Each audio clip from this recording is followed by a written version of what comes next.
Welcome everybody to today's class. Today we're doing vocabulary. We're doing advanced idioms and phrasal verbs once again. So once again, I've taken this all from a white book called Advanced Idioms and Phrasal Verbs, and it's by Oxford University Press. But if you would like to buy a book on phrasal verbs, I recommend my book on phrasal verbs, which is Visual Phrasal Verbs. And you can buy this one on my website, which is skype-lessons.com as a PDF for £20, or you can buy it as a physical copy on Amazon, black and white copy, but also for £20. But it's got a lot of pages, plenty of exercises, and I think most of the phrasal verbs, or maybe even all of the phrasal verbs on the board, are in this book. So let's get started. If you have time or money or room to spare, that just means you have some free time or some free money, some available money, or some available room in your house, some space for somebody to come and stay. So you can have anything to spare really, but especially these three nouns are very often used with to spare, meaning that you have them available. Morning, Kate, good to see you. Yeah, if you have room to spare, you might let your cousin stay. You might put your cousin up for a few days. Yeah, put somebody up is a phrasal verb meaning to accommodate. You might put a friend or a relative up for a few days. And if you have money to spare, you might splash out on a new coat or a new car or a new whatever. Yeah, splash out on, it means to spend a lot of money on something that you really like. And if you have time to spare, well, you might be able to devote more time to a hobby, for example. Now, if you set something up, you can set a business up firstly, and that's why we very often talk about startups. Yeah, startup is a new business that has just been set up. So you can set up a new business, but you can also set up equipment.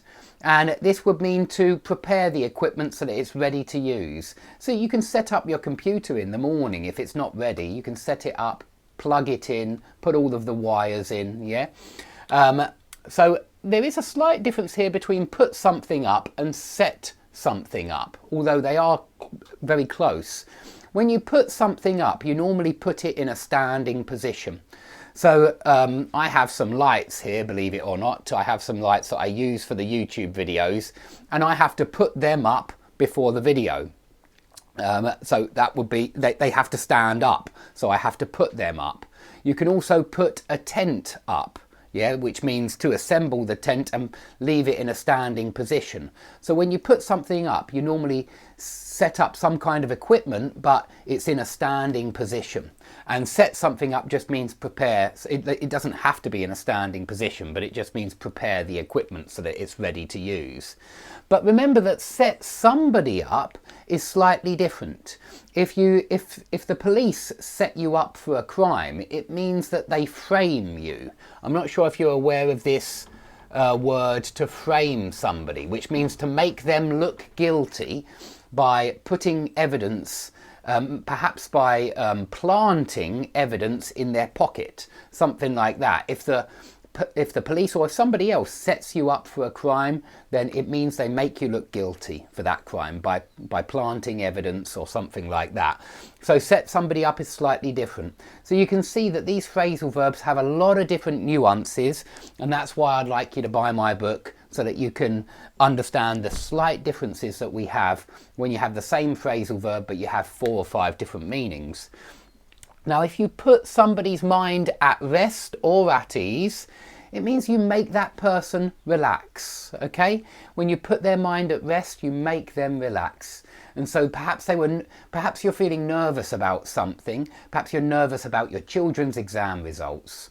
And then in the end, they pass all their exams with flying colours. Yeah, that's an idiom which means to pass your exams with the top marks. They pass all of their exams with flying colours, and it puts your mind at rest. You can relax. You're not so anxious about their exam results anymore. Now, if something makes you sit up and take notice, it gets your attention. It suddenly makes you aware of this, of whatever it is. And so it might be the news that makes you sit up and take notice. Perhaps you see on the news that something about the coronavirus or something like that, and it makes you sit up and take notice, and you decide to go out onto the street wearing your face mask, something like that. Now, if you root for a football team, maybe you root for Manchester United, maybe you root for Chelsea, it just means that you cheer for that football team. You cheer them on. Yeah, you cheer for that football team. And I want to do a comparison here between cheer somebody on, which is you cheer on your favourite football team, but you can also egg somebody on, and this is provocative. This is usually when perhaps you're at school and you have a friend who perhaps is a little bit naughty, and you egg that person on to throw something at the teacher, and it means you try to provoke them to do something naughty. So egg somebody on, it's normally negative, and it means like when you provoke somebody to do something naughty. Okay, it's a similar one to put somebody up to something. Yeah, you perhaps put him up to it, you egg him on, you try to provoke him to do something naughty. So this is a bit different from cheer somebody on, but I think they're related in some kind of way. Now, if you have to sit through a really dull meeting, this means this through preposition, it's very often used for when you go through something difficult or unpleasant or boring. So it might take a few hours to get through the meeting. Yeah, you might have to go through a divorce or something like that. It's got to be negative really here. Or somebody might put you through hell. Yeah, somebody might put you through hell, make you experience hell. So this through, if you have to sit through something, it's obviously a really boring film or a really boring meeting or something like that, because the through makes it clear that it was not pleasant. Yeah, so remember, get through something unpleasant, get through some difficult exams, go through a divorce, or go through something else that's unpleasant. Yeah, I don't know, you might get fired and it was a difficult experience to go through. And you might say, my boss is putting me through hell at the moment. He's giving me loads of work, loads of overtime. Okay, and if you lose sight of something or lose sight of somebody, it means, well, lose sight of somebody is very physical. It means you can't see them anymore. Yeah, so perhaps you're going out, you're taking your kids to the supermarket and you lose sight of them, you can't find them, you start to look for them. But you can also use this metaphorically and say he lost sight of the goal. Yeah, or he lost sight of the aims of this project, and it just means that he no longer thought about that and focused on that. So it can be used in that way as well. Now, if you pare something down, this is one that I don't often use, I must admit, but it was in the book, so I'll describe it. It's where you reduce the size of something, you try to make it more slimmer, thinner, perhaps easier to digest in that sense. So when you reduce the size of something, you pare it down. You might pare down your speech at a wedding, perhaps it's too long, and so you decide to pare it down. If you say nothing could be further from the truth, this means that this is definitely not true. Yeah, as simple as that. It's definitely false. When you say nothing could be further from the truth, you mean nothing could be more incorrect. Nothing could be more wrong in that sense. You know, this is really incorrect. This is really untrue. Now, if you nod off or doze off in a particularly boring class, it means that you fall asleep. Yeah, so nod off. You mustn't nod off at the wheel when you're driving. You mustn't doze off. But perhaps some of you have a free hour in the middle of the day and you doze off for half an hour just to have a little nap, we say. A nap is another good word for this kind of thing. You have a nap when you have a short sleep. Now, this phrasal verb is always used with negative nouns. Look at this: panic, rain, winter, disease. These are all negative. And when you say panic sets in, rain sets in, winter sets in, disease sets in, it means it starts to take hold. Yeah, so if I think panic has set in concerning the coronavirus. Yeah, panic has set in. Lots of people are worried about this now. They're panicking. And you could say that the coronavirus has set in as well. You could say that the virus has set in. So this is when something starts to take effect. It starts to take hold. And the noun from to set in is onset. Strangely enough and illogically enough, we say onset and not inset. But we talk about the onset of winter, the onset of a disease, and you can even say the onset of panic. So if you want to make a noun out of this phrasal verb, use onset. And please, if you want to know more about these phrasal verbs, buy the book. So if you jump in or butt in or cut in, you interrupt. Yeah, we did this one recently, interrupt. Okay. Has interrupt got 2 R's? I think it has. Hate spelling. Somebody check that, please, if you don't mind.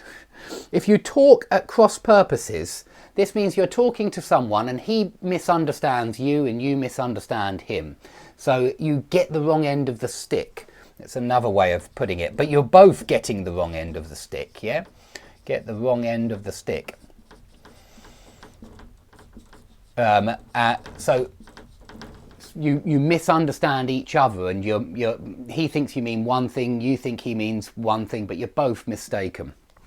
Now, if somebody is a nervous wreck, they're really anxious. They're really anxious and they're really nervous. Yeah, it's as simple as that. They're really nervous about something or other. So maybe you've got some exams and you're a nervous wreck. Maybe you're getting married tomorrow and you're a nervous wreck. It could be anything. Now, if you say this is the best day of my life, it's clearly the best. Yeah, if you say this is the worst day of my life, this is clearly the worst. But you could say this is the worst performance of my life, or this is the best essay. This is the best essay of my life. Something, does that work? The best essay? It's the best essay of my life. You can kind of do it. So you do see this of my life, of your life, of his life, for the best or the worst. I think it's quite straightforward. Now, if you have a meeting of the minds, and this is often used in the negative, that it was hardly a meeting of the minds, that means that everybody agreed and could understand each other and everybody was on the same wavelength when it's a meeting of the minds. Now, very often used for negatives and questions, but I don't think it's ever used for positive sentences. Make of in the sense of opinion, just like think of. You could say, what do you think of my new shoes? But you could say, what do you make of my new shoes? And there's no difference, it's a complete synonym. Or you could say, what do you make of the royal family? Or you could say, what do you make of the coronavirus? Yeah, and it means, what's your opinion about this? So very often in questions, but also in negatives. I don't know what to make of him. That would mean, I don't know exactly what kind of person he is. I don't know what to make of him. I don't know exactly, I don't know how to understand his personality. I don't know exactly what kind of person he is. I don't know what to make of him. You could also say, I don't know what to think of him. But you could say, I don't know what to make of the coronavirus. It could be anything. But negatives and questions, please, for this phrasal verb. Now, if you decide to play something by ear, it means you decide to do it even though you haven't prepared for it. That's what I made of it. I'll come back to that in a second because I can't think about 2 things at once. But if you decide to play something by ear, it means that you decide to do something without any kind of preparation at all. And so you just wing it. I think we had recently, didn't we? You wing it. Improvise. Yeah, wing it means improvise. And if you play it by ear, you improvise. Right from the word go, right from the beginning, right from the very start. Yeah, I think that's quite clear. It means right from the very beginning. Simple as that. If you meet or welcome or greet somebody with open arms, then you are delighted to see them and you're very hospitable. That's the idea here. This is used for when people are very hospitable. They meet somebody with open arms. And they might say to their guest, please feel at home. Yeah, this is the idea that my house is you treat my house as if it were your house. Yeah, and so feel at home while you stay. If you're putting somebody up, you might say this. You might say, please feel at home while you stay. You know, go and make yourself a cup of tea anytime you want. Go and help yourself to any of the food in the fridge anytime you want. Use anything in the house anytime you want. My house, you know, feel at home while you're at my house. Now, if someone's on the same wavelength, it means that, you know, it's a meeting of the minds. You both understand each other very well. And these last three phrasal verbs are particularly good. You can say, I was struck by the way that he spoke, or I was struck by anything that really stood out about that person's character or about that person's actions. You can say, I was struck by his self-confidence. I was struck by his stupidity. It could be anything, yeah? I was struck by his intelligence. I was struck by how much he knew about the surface of the sun. Anything at all. And you might say, that man strikes me as a very polite man, yeah? Or that man strikes me as rude, yeah? And so this means he comes across as a rude person. He comes across as a polite person. So you can use all three of these in similar ways to talk about somebody's personality. Okay? So somebody's asking about make of, at least that's what I made of it. Okay, I would agree then that there are some times when you can use this in positive sentences, but it's not always possible. So there are perhaps sometimes with at least and things like that, I feel like there is some kind of modification going on that's a little bit negative, but maybe there are some situations, some rare situations when you can use make of with positive sentences. I must admit I haven't thought about it in great detail, but generally speaking you see this make of in negatives and questions. Okay, thanks everybody for watching. Please like the video and subscribe if you've enjoyed this class. I'm going to be doing a lot more classes in future on GCSEs, which are English exams that UK students have to take. And I've done a lot already on IELTS and TOEFL and FCE and CAE and all of those ones. But I'd like to do some aimed at the UK state exams. So we're going to look at GCSEs, we're going to look at A-levels, and I'll try to go through not only the grammar that the kids have to learn for these exams, but also the grammar which will make them pass the exam with a much higher mark. And so I'd like to talk about how to improve writing skills. I've mentioned this recently with the IELTS video, but I want to actually aim some of the advice directly at UK kids and adults, really, not just kids, but UK kids and adults who are interested in how to improve their mark for GCSE English. It's an important exam over here because it's a state exam, and it's the exam they take before they take their A-levels, which determine which university they go to or whether they go to university. And so they have to get these exams, and actually people need these exams anyway for when they go out to work, because they have to have a certain, well, at least a certain mark in English and in mathematics in order to get a lot of jobs. So I wanted to focus a little bit on those exams, and I'll still be doing a lot of grammar as well as lots of rhetorical devices and techniques students can use to get really good marks in these exams. Really, I'm doing it because I'm a little bit bored of just doing TOEFL and TEFL and FCE and CAE, and I like to do things which are also aimed at native speakers. Okay, so thanks everybody for watching, and I hope to see you all soon.